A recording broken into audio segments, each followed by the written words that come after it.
You can see the reps counted from him from the fall and the spring. The game's starting to slow down to him.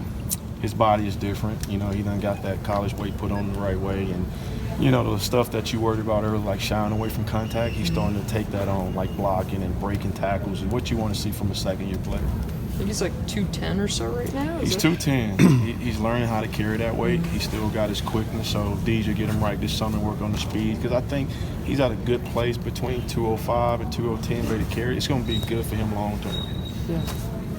As far as the last 4 years, Penn State has kind of had a feature back, Saquon and Miles. This year it seems like there's more, for the first time in a while, maybe a committee approach with James saying that Journey and Ricky have kind of separated themselves. Do you see it that way? And what do you kind of see what you can do with that group of players? Well, I think we at a point where we got some guys that's in the program that can play.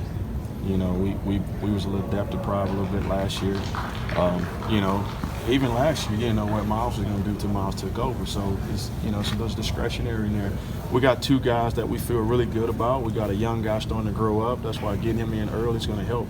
He's starting to get comfortable. Things starting to slow down to him. We're throwing a lot at him. We want to throw a lot at him, so when the summer get here, it'll really slow down. Then he got the fall to build upon.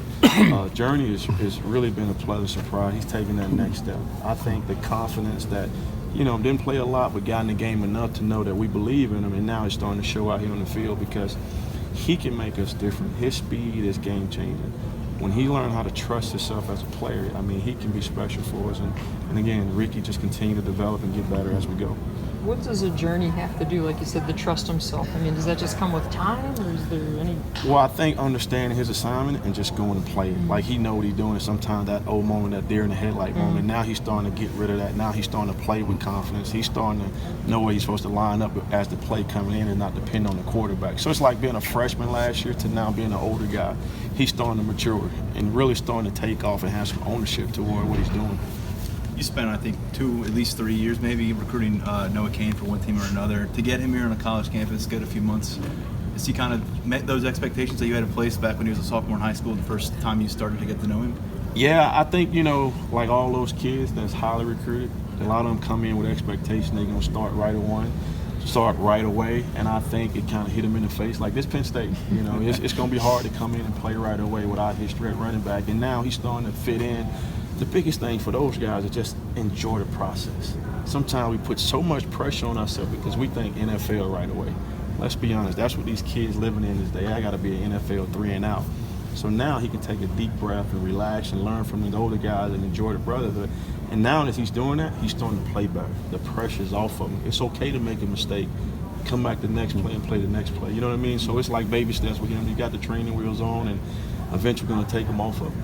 Is that kind of what coaching is sometimes, where it's like you find out what's the thing holding that guy back, whether it's pressure or Journey trusting himself and just kind of finding those things to peel back so they can exhibit their talent? Yeah, and I think you kind of sense some of that stuff as you recruit the kid.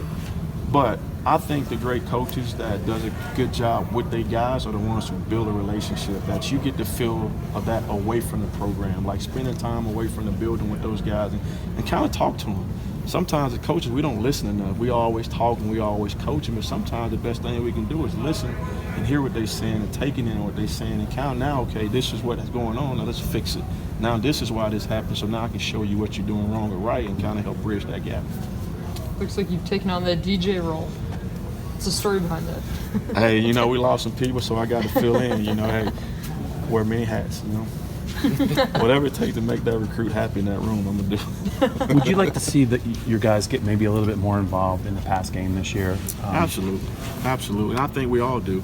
I think a lot of that, too, was just depth. We was to the point, middle of the season, where Miles was by himself. We had to slow down what we're doing, even just getting them out on the swing routes and stuff and line them up empty. Well, that's going to be more touches and more stringing on his leg and lower power. So we had to take care of him to kind of get him through the season. And then we started getting Ricky back, developed, and then Journey started coming along now and started opening up the playbook more for us.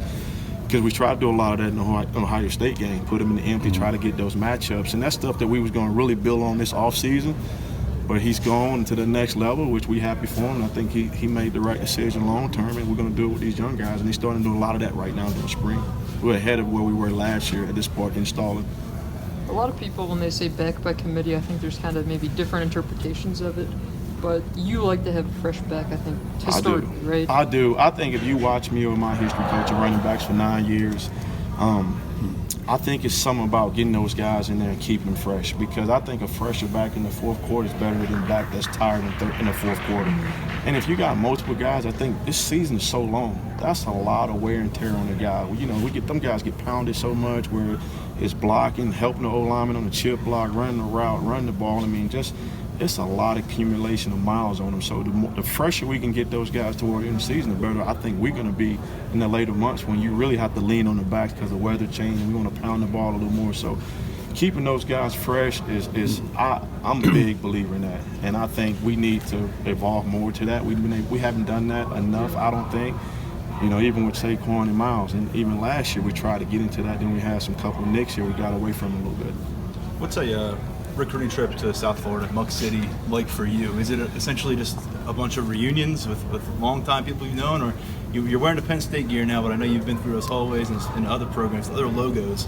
Do you adjust your approach based on where you're coming from, or is it just you are who you are down there? The first thing I tell them is the reason why I'm here. If I can leave and go up there, why can't you? And then to me, to walk in those rooms, no matter what logo I got on, it's all about trust. And I can walk in those rooms and look at those coaches in the eyes, and they can look me in my eyes and know it's going to be trust. If a kid come up here and play for us, they know he's going to be in good hands. He's going to be taken care of. He's going to make sure he leaves here as a better person than he came into this program with a degree. And, you know, we hope all of them go play in the NFL, but they know that's a pipe dream. And if they do, we're going to be the first one happy for them. But it's so much. Florida's so much about trust. If the guys trusted you in, if they don't trust you, you might as well get out of Florida right now. And that's the bottom line. And the thing about Florida kids, they will leave Florida. It's a misconception. Well, everybody talk about the weather so much. They want to see that. It's different. They want to come here and know it's 30, 40 degrees out and it's snowing. And the first thing they say, man, this is not that cold. I can play in this. We up north, I say all of us, we make too much of a big deal about the cold weather. It's the latter part of the winter when it's just staying cold that they don't know about. I was going to say, what do they say when it's 34 for the second day? That's when you fudge a little bit. Hey, get a little warmer earlier.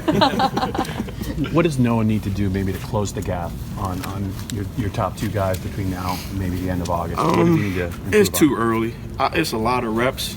I mean, it's playing fast. The game's slowing down to him. He's right where I thought he would be at right now. You know, the thing to him, he's different. He's one of them guys that can pound and grind. He can carry. He's the type of back that can touch the ball 30 times a game and get stronger. And so you just got to slowly bring him along and no pressure. The best thing about him, no pressure on him. He got two guys in front of him that can play, and we're going to bring him along. He's going to play this year. I mean, he knows that. The guys in the room know it. So we'll see multiple guys play this year. I mean, I feel strong about that already. Heard some good anecdotes about Ricky and his competitiveness. Has there been one yet that's happened here in the last year or so that stands out to you? The biggest thing for me is just seeing him fight. You know, fight and blitz pickup. You know, where most time a running back's going to lose that drill versus linebacker. But if you take Ricky last year, Ricky would have lost and it'll prolong where he could never get over and go play the next play. Now he lose some, he can come back and fight the next play. To me, that's the growth that you want to see. It don't even affect the rest of your game. You know what I mean? That's what because we're gonna have situations in the game where we lose a rep, or we don't want to say we may turn the ball over. How you respond the next play, and you got to have that short-term memory. We kind of keep preaching to him. So, you know what I mean? I like where he's at. I like his maturity, the way he's going, the way he's programming himself to, hey, I can do stuff when coach is not around. I can watch more film. I can do all the stuff that's going to allow me to be a better player. Is he a big film guy? I mean, do you see him in there? Kind of? I do. And that's the thing the young guys don't do naturally. But the guys that care and know, hey, my role has changed this year, he had we call it a good mirror. He had Miles last year to show him, hey, all this extra film study, doing stuff away from when coach is not around on my own gonna allow me to play better. The game gonna slow down to me, where maybe I just understand the fronts that the defensive line is. Now I can understand what the backers doing. Now let's take a step further. Now let's understand what these safeties doing. Now I can understand where the blitz coming from, whether it's in the pass game and run game. Now that's where you want to see the next step for him growing, and he's starting to do that now. What's the case you would make for Miles Sanders as the best back in the draft? Because it seems like he's on the right trajectory right now in terms of draft stock. And if he is to go high, and it sounds like he'll be one of those top guys, back-to-back years having the starting running back from Penn State being selected at that caliber, what does it do for your ability to build that running back brand on the recruiting trail, but also in your room as a competitive thing? Well, I think that's Penn State. I think, even when I went here when I was playing at West Virginia, you always had a fascination for the lineage of running backs that come through this program. I mean, it speaks for itself. I mean, we say the linebacker you, but he can be running back you. I mean, you can match Penn State running back history. We're playing on the next level with anybody in the country. So I think going in there and the kids understand that before you even go in there. They understand the history of Penn State. Saquon made it sexy again. You know what I mean? And now Miles come right behind him, and arguably I think he is the best back in the going into the draft. I mean, we can argue about Jacobs and him, but he didn't even start for Alabama. You know what I mean? I think you look at Miles' numbers; they speak for itself, and he got less wear and tear on him. So I think that's going to help him long term in the NFL too. We're seeing wear and tear as something that, a lot of high school coaches seemingly are trying to keep that in mind. How do you guys go about that when you're recruiting a guy who maybe is a bell cow at a high school? Do you factor that in or don't you? Well, I think each program is different. Mm-hmm. I think you see the better programs in the countries like college. Like the team with the most depth probably going to be the teams that plan for the big picture later on, the playoffs and all that. Yeah. Well, if you go recruit the best high school, they got the same mentality. I remember Miami Central a couple of years, they had Dalvin Cook and another kid. They both were 5-star backs. So you knew what you was getting. And plus, as a college coach, you're like, man, I'm excited because they putting up those type of numbers and their body going to be fresh by the time we get them to us. So I think you look at it, each program is different, and you do have to be leery of that. If a kid run the ball 30, 40 times a game, naturally wear and tear going to wear on that kid, especially in high school where he can't take care of his body the same way we can take care of it on this level. Well, I think you've got a 6,000-yard back coming to campus this summer, Deon Ford.